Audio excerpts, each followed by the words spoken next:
Setelah latihan perdana, kini akhirnya bisa kembali melihat para punggawa Garuda berkumpul santai, menikmati waktu senggang bersama. Momen inilah yang seringkali menunjukkan sisi lain dari para pemain. Gak sedikit yang bertingkah, mempertunjukkan bakat terpendam di depan pemain lain. Ya wajar saja, virus yang ditularkan seorang Marcelino memang sudah menguasai sebagian besar pemain timnas. Salah satunya Ramadan Sananta sampai dibuat tantrum oleh kelakuan Lino yang menghebohkan satu ruangan penuh. Ataupun oleh Rumeni yang tak kalah menunjukkan keseruan bercanda dengan pemain lain. Bahkan ke pemain yang lebih tua, layaknya Joy Pelupesi pun gak takut dia.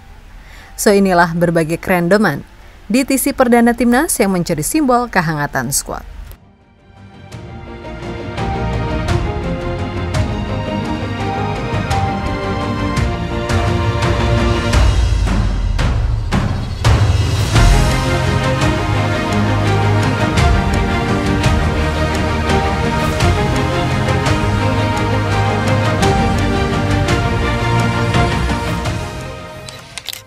Yap, semua mata tertuju ke Bali. Di tanah penuh budaya dan doa, semangat sedang ditempa. Usai penantian panjang, Senin sore 26 Mei, Pulau Dewata kembali memancarkan semangat berbeda. Bukan tarian tradisional, bukan pula gemuruh ombak yang memanggil pelancong, tapi sebuah awal langkah senyap yang menyimpan harapan besar. Disinilah tim Garuda memulai perjalanan menuju panggung tertinggi sepak bola dunia. Timnas Indonesia memulai pemusatan latihan di Bali sebagai persiapan krusial untuk dua laga babak ketiga kualifikasi Piala Dunia 2026 zona Asia. Di bawah arahan Coach Patrick, sebanyak 32 pemain dipanggil untuk mengikuti latihan intensif. Tapi dari jumlah itu, 9 diantaranya masih dalam perjalanan. Misil Kers, Kevin Dix, Chase terpantau mulai di bandara. Adapun El Preman, Justin Hubner baru tiba semalam dan bakal menyusul latihan di hari berikutnya. Yap, mereka sedang dalam pemulihan, di mana sebuah tim besar dibangun bukan hanya dari taktik, tapi dari kesabaran dan proses menyatu, ya kan? Sesi latihan hari pertama sendiri tak langsung dipenuhi intensitas tinggi. Para pemain baru saja menuntaskan musim panjang di klub masing-masing. Beberapa lainnya masih berjuang menghadapi jet lag. Maka latihan ringan jadi pembuka menu kali ini. Menyapa kembali bola dengan passing dan membangun kembali kebersamaan dengan jogging bersama untuk menumbuhkan lagi rasa percaya satu sama lain.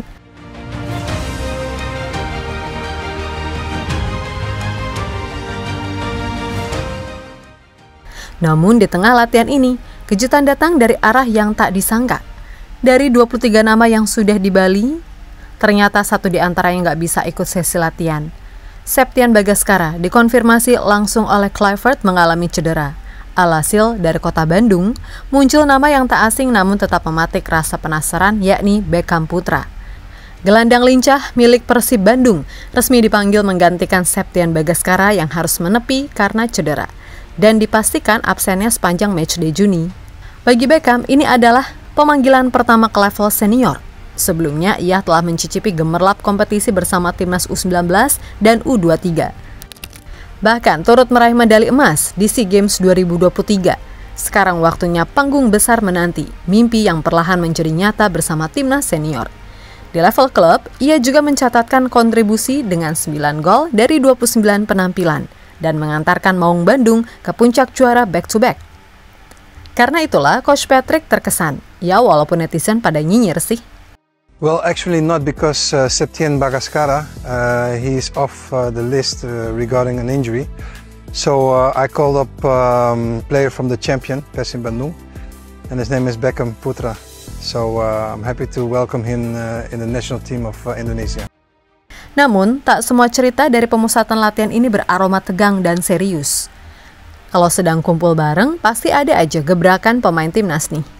Di balik strategi dan kerja keras terselip tawa yang lepas, keceriaan yang justru menjadi energi tersembunyi dan membangun keharmonisan skuad Garuda.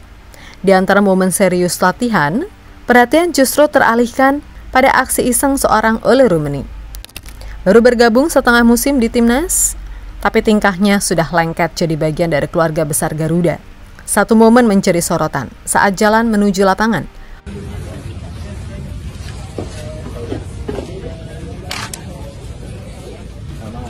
Ole dengan santai mendekati sang senior Joy Pelupesi, lalu mencita kepalanya dari belakang.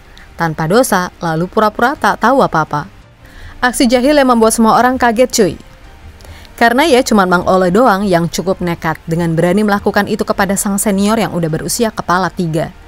Warganet langsung ramai, wartawan pun melongo, tapi semua mulai paham sepertinya Ole sudah tertular virus candaan dari sang spesialis guyon Marcelino Ferdinand. Maklum, setelah setengah musim bersama di Oxford United, kepribadian Marcheng sepertinya nempel di dalam diri Ole. Di sisi lain, kerendeman para pemain tak hanya di dekat lapangan. Momen paling pecah justru datang setelah latihan usai. Saat para pemain sedang berkumpul santai, terdengar suara mikrofon dan siapa lagi kalau bukan Marcheng yang memegang. Dengan gaya khas dan ekspresi penuh percaya diri, Marcheng meluncurkan konser dadakan dengan menyanyikan lagu Mangu. Suara false, mungkin, tapi tawa meledak di seluruh ruangan. Yang tak bisa dilupakan reaksi dari Ramadan Sananta. Striker muda Garuda itu tampak jadi korban guyon. Bukan hanya kaget, tapi benar-benar terlihat gregetan.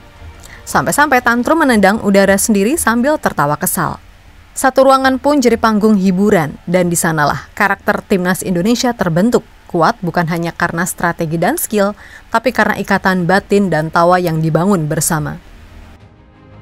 Ini soal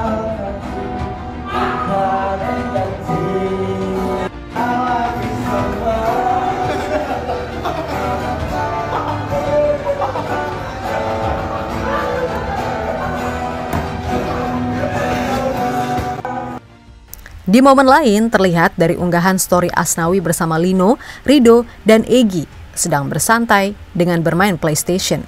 Mereka terlihat saling bercengkrama sampai berjam-jam. Ini story Asnawi dipercepat loh, dan itu pun masih terasa lama. Di luar lapangan, kelakuan Marcel juga masih menjadi yang paling royal. Ia bermain boxing champions dengan meninju, hingga paling beresiko ditendang pakai kaki. Dan hasilnya tetap sama aja cuy. Skor yang didapat cuma sekitar 500. Dasar Marcheng.